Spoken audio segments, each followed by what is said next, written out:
Look, Brian, if you had one shot or one opportunity to capture everything you wanted and seize it in one moment, would you capture it? Or would you, let it proverbially let it slip away? Is that? That's not actually what he says, but I'm just riffing a little bit. I guess I'd try and grab it. Yeah. What he says? Grab it? I don't know. Would your knees be weak? Would your arms be heavy? Would there be vomit on your sweater already? No. Would it be your mom's spaghetti? Those are the lyrics, I'm not even kidding. Anyway. That's good. Yeah. You did that by memory, too. That's really impressive. No, it's not.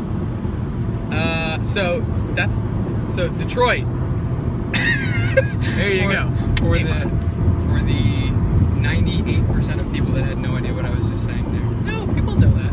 You know what I love about that movie is it slowly builds up the song, the whole movie. You don't hear the finished product of the song until the end. You don't hear the finished product of the song ever. Yeah, the final, what are they? The credits. That's when you hear it. I guess. Yeah, okay. What do you mean, you guess? Yes. It forces you to stay and watch the credits. I know. It's not in the movie. The credits are not part of the movie. Credits are part of the movie. Yes. I disagree with you. Nobody stays for the credits. Well, nobody stays to watch our whole videos anyways. So. I ran into somebody yesterday who knew one of our people. I can't believe you would say that it's not part of the movie. It's not part of the movie. It's like a whole...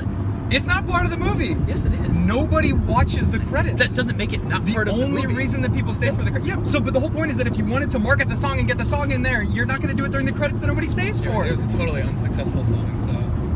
It was successful not just because of the movie, that was my point. Yes, it was. It was successful because that song was a #1 hit. That song came out before the movie came out. Yeah, they were promoting the movie. Yeah, and the song was incredibly successful. So people stayed they knew what they were getting into. Do you think it was a coincidence that you'd hear the completed song until the credits? No, I think that's how they designed it, but I don't think the credits are what made that song popular. Oh. Nobody was like, oh my god, this song I heard in the credits was so great. Because nobody stayed for the darn credits, because they'd already heard the song. You didn't stay and listen to the song. No, I had already heard the song. That's such a lie. You stayed to I did not. That's such a lie. It's not a lie. I had already heard it. Listen, not everyone is a music nerd. Not everyone's a music nerd like you. That's like such a feature of that movie. Oh my god. The credits? Yeah, credits are generally a feature of movies. It's the building of the whole song. You see him writing it. Generally. Oh my god. Alright, but so off topic. Recap. We have to recap this game. Oh, I touched my nose twice. I'm sorry, Mrs. Leigh. We have to recap the game. I got you so on tilt right now. We didn't do a preview of the game because so much stuff is happening today. So we forgot. Well, no, we didn't forget. We didn't have time. Nope. Physically. So let's talk about Comerica Park. Comerica. Comerica. Comerica? I think it's Comerica. I don't know. Okay. I don't know. We were just there. Yeah. Well, people don't say. No, they don't. People don't like talk about it in the third person. So, first off, the outside of the park. There are tigers everywhere. The outside of the park is the best outside of any park we've seen so far on the trip. Yeah, it's a 10. It's a 10. Sure. It is excellent. They definitely drive home the point. It's not just the tigers. It's the baseballs. It's the bats. It's the stuff that they do at the outside. There's only one side of that building that's completely stark, and that's the side that faces Ford Field. Yeah. Which, in fairness, if they made that little tiny side street like you and I were talking about, if they made that some sort of like fan village-y area, yes, then that would solve your entire problem of having nothing there. Yes. And then bang, that entire outside of the stadium is awesome. But anyway. Yes. No, totally agree with you. Here's what I was surprised about. The outside and the kind of the inside as well. I didn't see very much Little Caesar stuff, and he owns the team. Yeah. So I'm surprised. Yeah, I think that I'm surprised that there was no advertising for it out in the outfield. Yeah. The vendor stands, like the actual merchandising stands themselves. We saw a couple of those around the park, but I'm not surprised that those were not more prominently featured, because I guarantee you it's a contractual thing. Because if they want other vendors to go in there, why would other vendors go in there when certain people can be more prominently displayed versus others? Yeah. So I'm guessing that's why you didn't notice the stands more, but I agree with you as far as the advertising. Yeah. I kind of like had that expectation going in because you know that he owns the team. Mm-hmm. What else do we see around the stadium that we... I thought that the stadium, they did a great job, in my opinion, with the batter's eye. I appreciated the batter's eye. I mean, it was ivy covered. There were topiaries. It was a fountain. We've seen so many times where they just use it. There's a ton of wasted space, and they didn't really do that here. I like that they did something with it.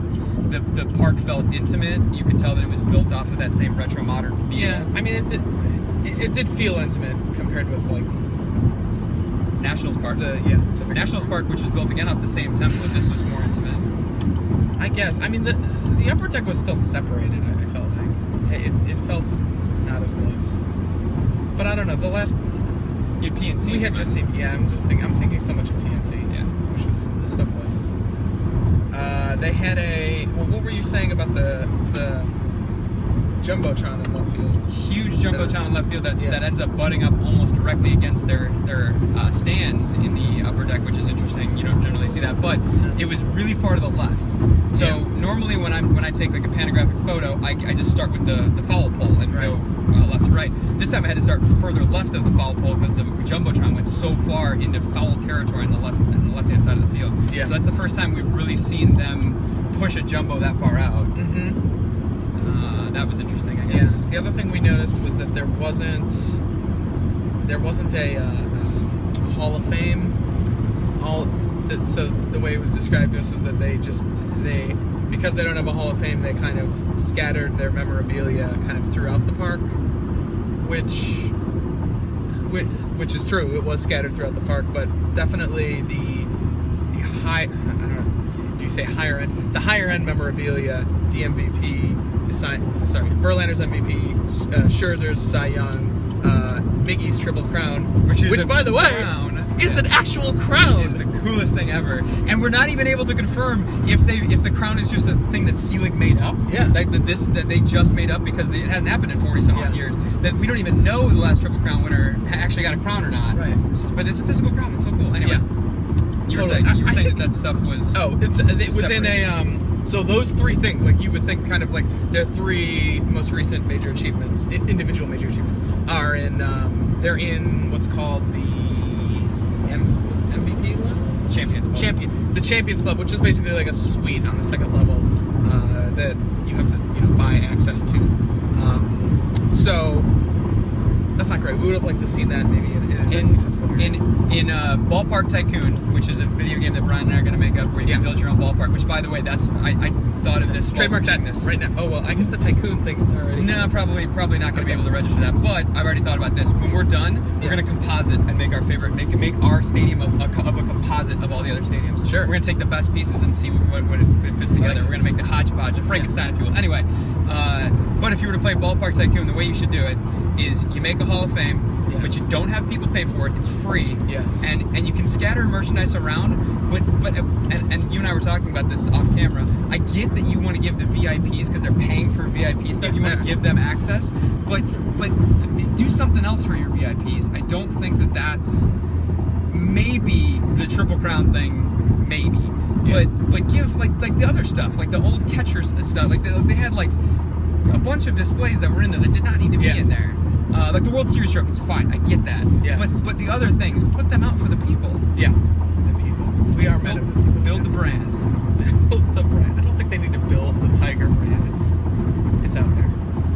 But that's right. I understand. Build the brand of Frankenstein Stadium, the Fighting Frankensteins, if you will. That'll be our baseball team. Fight Franks. Oh, it'd be hot dogs or Frankenstein. Hot dog Frankensteins. Boom! $1 million idea right there, the Fighting Franks. Brian, I just watched you. I literally saw the wheels turning in your head. Oh, that was great. Oh, yeah. Yeah, you're so happy now. You just marketed that whole thing. There are going to be conglomerations of hot dogs. Oh my gosh. And the seventh inning race will be all hot dog trending except for a Frankenstein. That is very slow.